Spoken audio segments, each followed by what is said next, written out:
Welcome back to the second part of tonight's Talking Balls, and now it's time to talk about Hull KR, Ben Towes. Yep. You came here with a degree of positivity, you Yeah. told me, after a defeat, 12-point defeat. Yeah, I mean, Explain. well, you look at it this way: Hull FC, top of the league. Haven't heard that before. You'll hear it again before the end of the show, I'm absolutely. sure. Happened 14 weeks ago, top after the opening round. Yeah, there we go. So yeah, we're playing top of the league and we lose by 12 points in a spirited performance where we did our best, and I'm pleased with that. I mean, obviously it's never good to lose against your bitterest rivals, but at the end of the day, they are a class above us at the minute and they deserve the win. But I think we pushed them all the way, and it's really good to see Campese and Kelly playing together. I thought they both played very well. And they led the team on the pack when they got in got into positions to score, which is something we lacked against Widnes. So it was good to see that creativity back. I got a tweet from Dibs saying Scott Taylor, tag, his tackle on Mains was put on report. Dan Tomlinson, UTC, is spot on. The same happened to Shaw, but because there was no injury, second tweet, it was deemed to play on. Instead of getting a penalty, we kicked the ball and KR scored from the next set of 6. Can you read that out again? I'm just kidding. Too long sentences, Charlie. I know. Long weekend. I know. Let's move back to Hull KR. I mean, a lot of people expected Rovers to lose by 30, 40 points, Ben, so I can see what you're saying, but it is another defeat. You've got a difficult trip to Catalan this weekend, and a couple of injuries as well picked up yesterday. Yeah, it's not the best time to play in Catalan after they threw away their lead against Wakefield, and especially with that missed kick from Pat Richards, probably not going to help.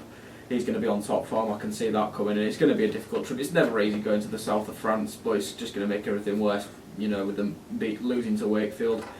As for our injuries and our suspensions that we've got to deal with, we've got Lund got a grade A. I think he'll take his EGP and he'll be okay. Mitch Orkut's got a grade B, so he's going to miss a game or two. Salter coming back from his injury, now out for the rest of the season after he got injured for Newcastle. And who else we got? We haven't got all day. Ryan Shaw. Right, well, no, we'll go through the main ones. Dixon and Mins for his concussion, and Dixon with an AC joint, that's it. So he's going to be out for about a month. So he seems to be very light on our in our backs again. So maybe recruitment isn't too far off, as I've heard. Nick, I'm not a Rovers fan now. Oh, we know that. We know that when they lose, don't mention Rovers to Nick. But everything seemed to be working in Hull FC's favour. The results went their way, putting more pressure on them at the last game of the weekend. You win this game, you go top, but they handle that pressure eventually. Yeah, I don't think it was necessarily a bad thing, was it? I don't think it really matters where you play in that context. To be fair, it was always in Hull's hand in that sense. If they went out and won that game, then they were going to be top or second. So I wouldn't really read too much into that. But yeah, I mean, fair play. I handled the pressure and won the game. Ian, it was a gritty performance in the end, wasn't it? It was, but firstly, apologies for the telephone. It was Hull Daily Mail sending me something. I don't know why. Injunction? It was a Hull Daily Mail video, trust me. I thought Hull KR, they did try, and I thought Seo was outstanding for them. I thought he really did run some good lines yesterday. Campese, I know I've had this argument at work today. He didn't get tackled. He didn't try and put his nose through the line once. I don't know whether that's his game or not. I can't remember. It's been that long since he's been on the pitch. But to my mind, when you've got such a depleted side, you need peoples like him. Kelly, all day long, ran out the line, all day long, took him on, tried to create things. Everything Campese did was ball in hand. I'm an old-fashioned guy. I like my halfbacks to run at people. I know other people like a runner and a creator. He's definitely a creator, he definitely tried to create, but I like to see him run as well. Ben, that's probably just because it's his first game and he just wanted to work his way back into the thing. What about the team selection from James Webster? I guess his hand was forced like it has been for many weeks, but looking at Terry Campese starting, you must have been buoyed by that before the game. Yeah, it was good to see him back, and it was also interesting to see Matty Marsh back at full-back. I thought he had a good game against Salford, and he backed up with another good performance at full-back. I don't think he did anything wrong at all. Safe under the high balls, put some good passes in when we were in attack, and it was an all-round good performance. If Cockayne isn't fit, I'd like to see him back there. As for the rest of the team, it was just, I think it was the correct way to leave Lunt on the bench and bring him on after about 10-20 minutes. It made more of an impact that way. He started with Lawler, and I think that was the right decision. He had a little bit of a run out, and then I think Lunt coming on just swung the game in our favour. Obviously, then got put in the bin and then came back on and scored. So definitely think that putting him on the bench was the better option. Did you expect Matty Marsh to have a busier afternoon under the high ball? Yes and no. I mean, you've got to look at Thomas Mins out on that wing. Was it up against? Who was he up against? Was it Norton or was it? Did he play left or right? He was on the left.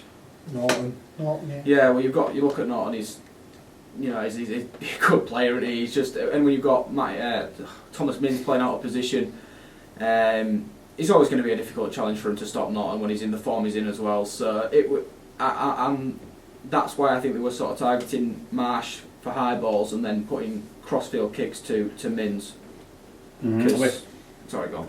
Yeah, we've got a tweet here from Sid who says Hull KR fitness issues. They finish game like a 90-year-old returning home with the shopping.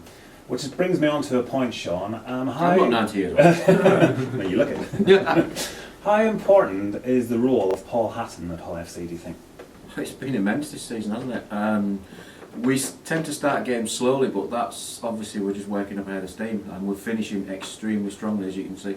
I think it's what 7 out of the last matches we've been behind and we've gone ahead and finished the game. Maybe not in style, but we've finished it in the way we needed to finish. We seem to get better as the game goes on, as if we're feeling our way through the game, looking at the opposition attack, finding the gaps, finding where we need to hit them hardest. It's pretty strange, but it's also slightly worrying that we're going behind at key points in the game.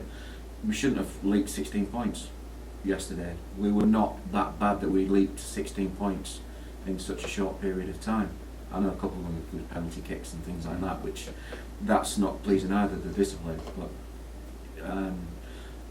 I think the fitness levels are definitely showing. I'm really pleased with our fitness this year. But only conceding 2 tries, Dan. I mean, if you do that every game, you've got a great chance of winning. Well, yeah, definitely. I mean, you restrict your opposition to 2 tries, you're going to win most games you play, aren't you? So, yeah, going back to the Paul Hatton point, I completely echo what Sean said there. That he's probably been our signing of the season. I mean, it's absolutely phenomenal, and even more funny because he's come from Rovers as Paul Hatton, and the job he's done with the Hull FC players conditioning wise is just ridiculous. He's turned players who weren't at peak physical fitness into athletes, and that's the key word there. Hull FC players are athletes, and that shows in games. The energy that they've got to make tackles, make carries, and Charlie, you love his stats. They're all that high because of Paul Hatton and his conditioning. Ian? Yeah, I was lucky enough to go to a meeting at the Hull FC training ground last Tuesday evening with Sean, and Lee Radford actually said that if you look back at teams, the Bradford team that was so good had I can't remember the names, I do apologise, but they had a fantastic conditioner and a fantastic physio, and through all their success they had consistent people. At Huddersfield they had the same. They had the same 2 guys, and coincidentally this season they've replaced them.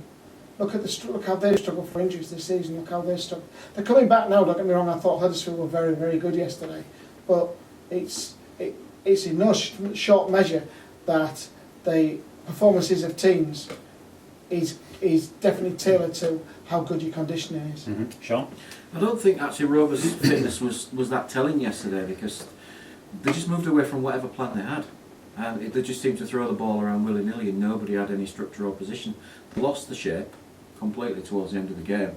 And Campese, I've got to agree with Ian.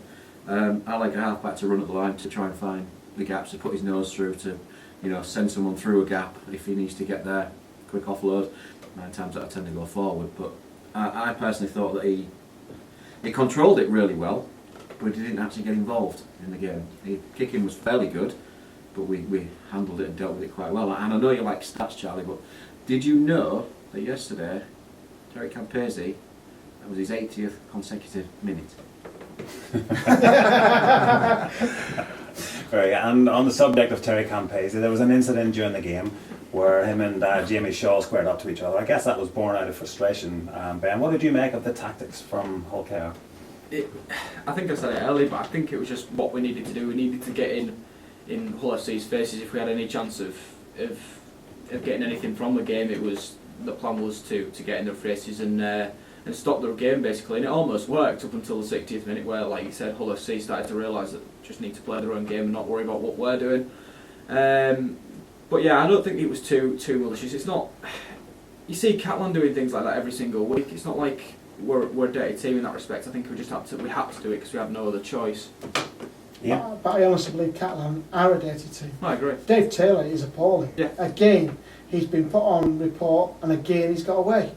Well, not on report, but he's been cited, and again he's got away with it. And that's what annoys me because I think he must have done it 3 times against Batley. I must have counted lifting a player. Did it twice yesterday. And then he did it twice yesterday. Yeah.